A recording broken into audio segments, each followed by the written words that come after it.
نہیں جایا کرتا. وہ تاجر تھا. وہ جب بھی جاتا تھا وہ ہمیشہ ایران جا کے بادشاہ رضا کو ضرور سلام کرتا.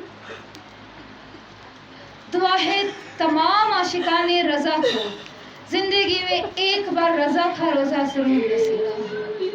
اتنا خوبصورت روزہ ہے, اتنا خوبصورت روزہ ہے کہ جب وہاں پہلا قدم رکھو تو لگتا ہے ہم اس دنیا سے کہیں اور آ گئے ہیں. اتنا خوبصورت بنایا ہے اور اتنا وسیع ہے, اتنا وسیع ہے رضا کا روزہ کہ ایک دروازے سے جاؤ تو پتہ ہی نہیں لگتا کہ کون سے دروازے سے ہم باہر نکلے ہیں. ایک سے جاؤ تو دوسرے سے واپس نکلتے ہیں, دوسرے سے جاؤ تو تیسرے سے واپس نکلتے ہیں.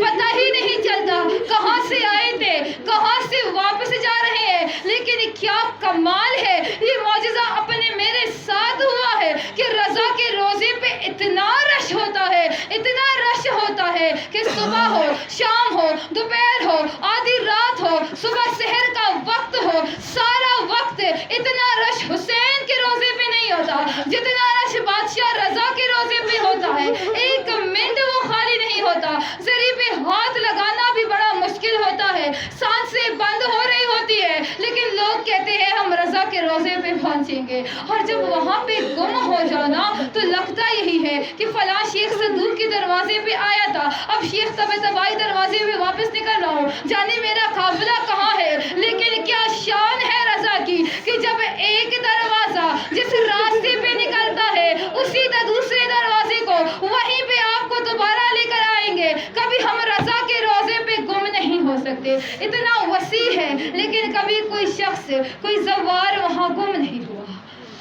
اب وہ تاجر کہتا ہے میں روز جاتا تھا, روز جا کے میں وہاں پہ سلام کرتا تھا. جب میں یہاں پہ تجارت کر کے مجھے منافع ہوا 40,000 دینار کا, وہ 40,000 دینار لے کے تاجر کہتا ہے میں پہنچا ہوں رضا کے دربار پہ, لیکن راستے میں مجھے ڈاکو نے لوٹ لیا, مجھ سے سارا سامان لوٹ لیا, میں خالی ہاتھ رہا. لیکن پھر بھی رضا کے روزے پہ آیا, روزے پہ آ کے رضا کو سلام کر کے رو رو کے میں نے کہا بادشاہ تیرے حرم پہ آیا ہوں, میرے بچے وہاں میرے انتظار میں ہوں گے, میرے ڈاکو نے مجھ سے سب کچھ لوٹ لیا ہے, مجھے میرا لوٹا ہوا سامان واپس دے دو. کہتا ہے روتے روتے میں سو گیا, خواب میں بادشاہ رضا کی دیدار ہو گئی. بادشاہ کہتا ہے صبح اٹھ کے نماز پڑھ کے تجھے پہلا شخص حرم کے باہر جو بھی دکھائی دے تو اس سے اپنا سامان مانگ لینا, وہ تجھے لوٹا ہوا سامان واپس دے دے گا. وہ شخص کہتا ہے, تاجر کہتا ہے کہ میں وہیں پہ سو گیا. جیسے ہی میں اٹھا حرم کے باہر نکلا, ایک شخص جا رہا تھا جس کا نام تھا اصغر بے نماز, یعنی وہ نماز نہیں پڑھتا تھا, سب اسے اصغر بے نمازی کہتے تھے. میں نے پہلی نظر اس پہ گئی, میں نے کہا یہ تو بے نمازی ہے, پھٹا پرانا لباس پہنا ہے, یہ مجھے کیا دولت دے گا, یہ مجھے کیا میرا لوٹا سامان دے گا. میں نے چھوڑ دیا. دوسرے دن پھر رضا کے روزے پہ آ کے روتے روتے کہا مجھے میرا لوٹا ہوا سامان دے. خواب میں پھر بادشاہ رضا آئے. بادشاہ رضا کہتے ہیں تجھے پہلا شخص حرم سے باہر جو بھی دکھائی دے اس سے اپنا لوٹا ہوا سامان مانگ لینا. میں دوبارہ اٹھا, نماز پڑھ کے حرم سے باہر گیا, وہیں اصغر بے نمازی حرم کے باہر بیٹھا تھا. میں نے پھر سوچا یہ بے نمازی ہے, اس کا نماز نہیں ہے, یہ مجھے کیا لوٹا ہوا سامان دے گا. میں واپس گیا. تیسرے دن پھر میں نے کہا آقا آج تو تیسرا دن ہے, 3 دن سے لوٹا ہوا سامان مانگ رہا ہوں, تو مجھے میرا سامان نہیں دے رہا. خواب میں پھر بادشاہ رضا آئے. بادشاہ رضا کہتے ہیں کل صبح حرم کے باہر پہلا شخص جو بھی ملے اس سے اپنا لوٹا ہوا سامان لے لینا. وہ شخص تاجر کہتا ہے نماز پڑھ کے حرم سے باہر آیا, وہیں اصغر بے نمازی پھر دکھائی دیا. اس دن مجھے واپس اپنے ملک جانا تھا, مایوس ہو کے واپس جا رہا تھا کہ یہ بے نمازی کیا دے گا. پیچھے سے اصغر بے نمازی کی آواز آئی, اے تاجر رک جا, اپنا لوٹا ہوا سامان واپس لے جا, اپنا لوٹا ہوا سامان لے جا. میں اس کے قریب حیرت سے آیا.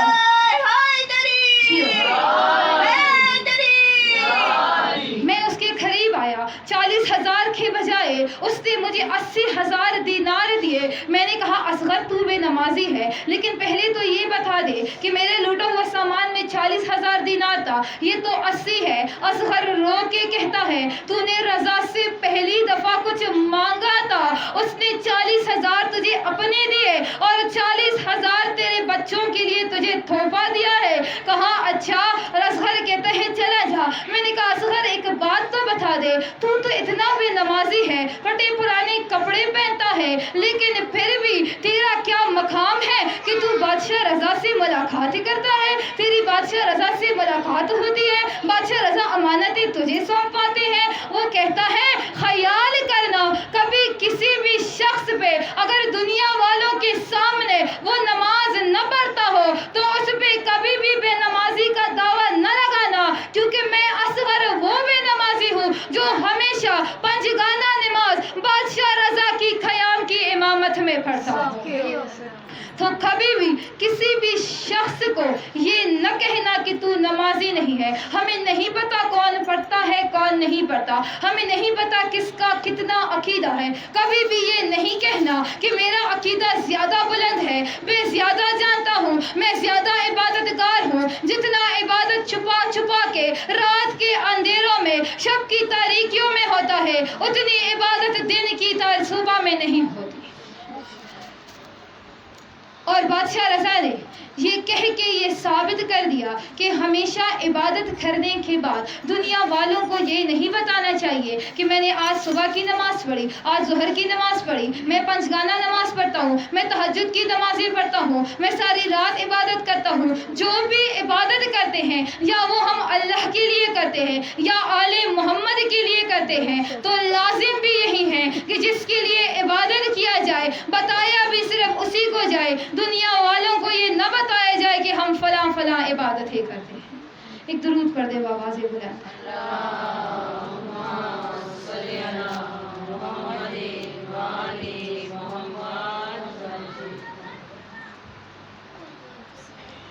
زینب، کلثوم، جناب سیدہ، جناب رقیہ، جناب لیلا، فروا، کبریٰ، سکینہ، صغریٰ، تمام کے تمام آتی ہیں ہمیشہ حسین کا پرسہ ہے، آتی ہیں اکبر و اصغر کا پرسہ ہے، آتی ہیں اصغر اور اون و محمد کا پرسہ ہے، عباس کا پرسہ ہے، اپنی بھی چادر کاروباروں بازاروں میں پھرنے کا پرسہ ہے۔ یکم سفر سے 13 سفر تک آتی تھی، سکینہ کا پرسہ ہے۔ آج ان سب کے ساتھ وہ بہن بھی آئی ہے جو کم کی پہاڑیوں پہ اپنے بھائی کو پکار پکار کے کہتی تھی رضا، معصومہ کو تیرے پاس پہنچنا ہے، معصومہ سے پہلے شہید نہیں ہونا، ایک بار اپنا دیدار نصیب فرما لے۔ آج کم والی بی بی کم سے آئی ہے۔ ہم جب بھی زیارات کو جاتے ہیں پہلا روزہ بی بی معصومہ کم کا ہوتا ہے، اور جب کوئی پہلی دفعہ زواری کو جاتا ہے نا بڑی بے چین ہوتا ہے، کب کربلا پہنچیں گے، کب کربلا پہنچیں گے، کب پہنچیں گے۔ لیکن جیسے ہی کم پہنچ جاتے ہیں، ہم بی بی کے روزے پہ قدم رکھتے ہیں تو لگتا ہے ہم کربلا پہنچ گئے۔ بی بی کے روزے میں اتنا سکون ہے کہ جتنی دیر وہاں پہ بیٹھے اتنا دیر محسوس ہوتا ہے کہ جنت میں بیٹھے۔ ہم بھول جاتے ہیں کہ ہماری دنیا کی پریشانیاں کیا ہیں، حالانکہ یہ وہ بی بی ہے کہ جس نے ساری زندگی 14 سال اپنے بابا کے بغیر گزارے۔ 4 سال کی تھی کہ جب موسیٰ کاظم کی شہادت ہوئی تھی، بابا کو بچپن میں ایک بار بھی نہیں دیکھا تھا۔ موسیٰ کاظم ہمیشہ ساری زندگی قید میں رہے تھے اور معصومہ کم نے بابا کو دیکھا ہی نہیں تھا۔ بابا کے پیار کے بعد بھائیوں کا سہارا ہوتا ہے، اور معصومہ کم کو بادشاہ رضا کا سہارا تھا، کیونکہ بادشاہ رضا معصومہ کم کے اب لاڈلے بھائی تھے۔ اب لاڈلے بھائی سے اتنا پیار تھا معصومہ کم کے کہ کبھی جدا ہوتے ہی نہیں تھے۔ لیکن جب ولی عہد بن کے مدینے سے خراسان جا رہے تھے، معصومہ کم نے کہا تھا بھیا مجھے ساتھ لے جائے، ولی عہدی آپ کو مل رہی ہے لیکن مجھے ساتھ لے جائے۔ ارے کم کی بی بی نے اتنا کہا، بادشاہ رضا نہیں بہن، میں تیرے پاس واپس آؤں گا، میں وہاں تجھے اپنے پاس ضرور بلاؤں گا۔ یہ بی بی انتظار میں مدینے میں بیٹھی اور بادشاہ رضا جب بھی اپنے گھر میں حسین کی مجلس کرواتے تھے، حسین کی ذاکر کی بہت عزت کرتے تھے، حسین کی ذاکر کی بہت خدمت کرتے تھے۔ بادشاہ رضا کے بہت ہی خوبصورت ایک بہت ہی مشہور ذاکر تھے جس کا نام تھا دیبل ہر روز بادشاہ رضا کے پاس آ کے حسین کا مرثیہ سناتا۔ حسین کا مرثیہ سن کے رضا روتے تھے، پرسا دیتے تھے اور دیبل واپس چلا جاتا تھا۔ ایک دن دیبل آیا، دروازے پہ دستک دی، دروازہ کھول کے رضا کہتے ہیں کہ دیبل بتا آج کوئی نیا مرثیہ لکھا ہے کہ نہیں؟ ہاں مولا نیا مرثیہ لکھا ہے میں نے۔ کہا ٹھیک ہے۔ دیبل اندر آئے، کہا بیٹھ جاؤ۔ اب دیبل نے جو آج نوحہ لکھا تھا یہ وہ نوحہ ہے کہ جس کو پھر محسن نقوی نے اردو میں تبدیل کر کے کہا زہرا تیری کلیوں کا صحرا میں بکھر جانا، زہرا تیری کلیوں کا صحرا میں بکھر جانا۔ یہاں پہ سجاد نے کہا تھا معصوم سکینہ سے چھپ چاپ گزر جانا عباس کے لاشے سے۔ یہ وہ نوحہ تھا کہ جو دیبل نے اپنی ہاتھوں سے لکھا تھا، جو کہ مشہور شاعر تھے بادشاہ رضا کے، اور محسن نقوی نے پھر اس کو اردو میں تبدیل کیا تھا۔ اب یہ وہ نوحہ ہے اور یہاں پہ دیبل آئے ہیں۔ دیبل سر چھپ چاپ نیچے کر کے جیسے ہی زمین پہ بیٹھے، بادشاہ رضا کہتے دیبل اٹھ جا، ممبر پہ بیٹھ جا، میرے لیے ذکر سنا۔ کہا آقا آپ سید ہے، آپ وقت کے امام ہے، ممبر پہ آپ بیٹھیے۔ کہا نہیں دیبل تو ذاکر ہے، ذاکر ممبر پہ بیٹھتے ہیں، میں عزادار حسین ہوں، میں حسین کی عزادار ہوں، میں زمین پر بیٹھوں گا۔ رضا خاک پہ بیٹھ گئے، دیبل ممبر پہ بیٹھا ہے۔ اب دیبل کا نوحہ شروع ہوا۔ دیبل کہتا ہے میرا سلام ہو اس محمد کے بھائی علی پر کہ جس علی کو نماز میں ضرب لگی، میرا سلام ہو اس پاک سیدہ پر کہ جس پر جلتا ہوا دروازہ گرایا گیا، میرا سلام ہو زہرا کے اس بیٹے پر کہ جس کے تابوت پہ کہیں تیر برسائے گئے، جس کو زہر دیا گیا، میرا سلام ہو زہرا کے اس بیٹے پر کہ جسے کربلا میں 3 دن سے گولوں کا بند رکھا گیا، میرا سلام ہو زہرا کے اس بیٹے پر کہ جسے ہاتھوں میں توق و ہتھکڑیاں بیڑیاں پہن کے شام کے بازاروں درباروں میں پھرایا گیا، میرا سلام ہو زہرا کے اس بیٹے باقر پر کہ جسے کمسری میں قید کیا گیا اور بعد قید اسے زہر دیا گیا، میرا سلام ہو اس زہرا کے بیٹے پر کہ جس کو زہر دے کے شہید کر دیا گیا، میرا سلام ہو زہرا کے اس موسیٰ کاظم بیٹے پر کہ جس کی قید گوشت کی رگیں آ گئی تھی۔ اتنا کہنا تھا، دیبل خاموش ہوا، رضا رو رہے تھے۔ دیبل ممبر سے اتر کے زمین پہ بیٹھا، رضا کے ہاتھ میں ایک رکا تھا، کاغذ قلم اٹھا کے رضا نے ایک شعر لکھا، شعر لکھ کے کہا دیبل واپس ممبر پہ چڑھ اور اس نوحے میں سے اس شعر کو شامل کر دے۔ اب دیبل دوبارہ ممبر پہ چڑھے ہیں اور جملہ بول کے ہائے ضرور کرنا۔ رضا نے لکھا تھا میرا سلام ہو، میرا سلام ہو رضا کے اس بیٹے پر جو توس میں بے گوڑوں کا پھل، جو توس میں غریب کو زہر دے کے شہید کیا جائے گا۔ اب اتنا کہنا تھا، یہاں پہ دیبل دوبارہ اتر کے کہتے ہیں آقا یہ زہرا کا کون سا بیٹا ہے جسے توس میں تنہا غریب شہید کیا جائے گا؟ ارے ماتم کر کے رضا کہتا ہے وہ غریب زہرا کا بیٹا میں ہوں جسے زہر دے کے توس میں اکیلا تنہا شہید کیا جائے گا۔ اب اتنا سننا تھا، دیبل تو رو پڑے لیکن اندر مستورات میں سے چیخنے کی آوازیں آئی۔ آوازیں آنے کے بعد ایک کنیز نکل کے کہتی ہے آقا آپ نے تو جملہ کہہ دیا، اندر 18 بہنیں بے ہوش ہو گئی ہیں، کبھی ایک بھی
ہوں گے، اس سے زیادہ مزے کے ہوں گے۔ کہتے ہیں آپ مجھ پہ شک کر رہے ہیں۔ اب مامون نے 2-3 انگور خود اٹھا کے کھا لیے کہ کہیں رضا کو شک نہ ہو جائے، لیکن جس میں زہر ڈالا تھا وہ رضا کے سائڈ میں رکھا۔ اب رضا نے جیسے ہی انگور اٹھائے، انگور رضا نے ایک دانہ کھایا، یہاں رضا اٹھ کے جانے لگے، رضا جانے لگے۔ مامون کہتے ہیں بادشاہ کہاں جا رہے ہیں؟ کہا جہاں تو نے بھیجنا تھا وہاں جہاں تو نے بھیجنا تھا وہاں جا رہے ہیں ہم۔ اب جیسے ہی رضا پہنچے، اللہ با خدا چھوٹ لگی تو معاف کر دینا، زہر کا اثر اتنا زیادہ تھا۔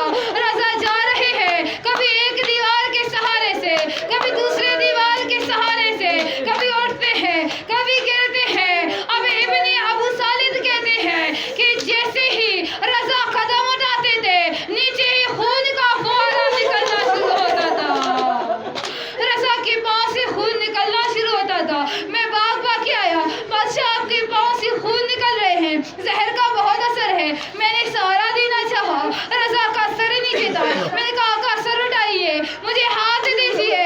جیسے ہی رضا نے سر اٹھایا، رضا کے آنکھوں میں خون کے آنسو تھے۔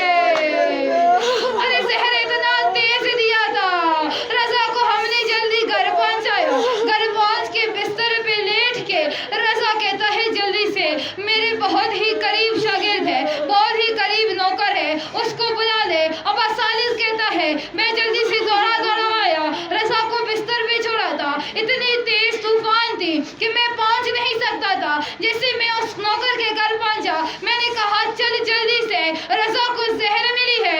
اب وہ مجھے دیکھ کے تسلیاں دے رہا ہے، میں اسے دیکھ کے تسلیاں دے رہا ہوں۔ روتے روتے ہم کبھی گرتے ہیں، کبھی اٹھتے ہیں۔ اتنا تیز طوفان تھا کہ ہم پہنچ نہیں سکتے تھے، لیکن جیسے ہی ہم پہنچے وہاں پہ میں نے دروازہ کھولا، ارے وہاں پہ بادشاہ رضا موجود نہیں تھے بستر پہ۔ میں حیران رہ گیا، میں تو بادشاہ کو یہیں سلا کے لے گیا تھا۔ اندر سے دروازہ کھولا، میں نے کہا چراغ جلا دو۔ جیسے ہی میں نے چراغ جلایا، ابا سالد کہتا ہے کہ بادشاہ رضا زمین پہ ایسے تڑپ رہے تھے جیسے مچھلی تڑپتی ہے۔ بادشاہ رضا تڑپ رہے تھے، ہم نے رضا کو اٹھایا۔ بادشاہ کہتے ہیں اتنا لیٹ کیوں کیا؟ میں نے کہا آندھی بہت زیادہ تھی، آپ کے غم میں چلا بھی نہیں جا رہا تھا۔ روتے روتے کبھی گرتے تھے، کبھی اٹھتے تھے، یہ سننا تھا۔ رضا تڑپ کے کہتا ہے تو نے تو دیکھ لیا تھا، پھر بھی تیری یہ حالت تھی قم کے پہاڑیوں پہ۔ میری بہن چلا چلا کے کہتی ہے بھیا میری اونٹنی ماری گئی، میری کنیز مر گئی، اور تجھے ڈھونڈنے ضرور آؤں گی۔ بھیا ابھی شہید نہیں ہونا، معصومہ کو ایک بار آپ کو دیکھنا ہے۔ اے خدا کسی بہن کو بھائی سے جدا نہ کرے۔ ارے جب بھائیوں کے جنازے ہوتے ہیں نا، اے رونق تو بہنیں ہوتی ہے، بہنیں رو رو کے کہتی ہے ہمارا بھائی تھا، ہمارا لاڈلا بھائی تھا۔ اے رضا کا جنازہ 18 بہنوں کے باوجود تو اس میں تنہا پڑا ہوا تھا، اے تو اس میں تنہا پڑا تھا۔ 5 سالہ تکی آئے، تکی نے 5 سالہ کی عمر میں نماز جنازہ پڑھی بادشاہ رضا کی۔ اب جیسے ہی رضا کو دفنانا چاہا، بادشاہ تکی رو رہے ہیں۔ ارے قبر سے آواز آئی بیٹا رو کیوں رہے ہو، تڑپ کیوں رہے ہو؟ بابا آپ کو اتنا سخت زہر دیا گیا ہے کہ آپ کا خون روک ہی نہیں رہا۔ تڑپ کے رضا کہتے ہیں میرا سلام میرے دادا سجاد پہ۔ ارے شام میں اتنے تازیانے گائے تھے کہ 40 سال بعد بھی وہ تازیانوں کے داغ نہیں گئے۔ اللہ اللہ اللہ اللہ ظالمین ماتم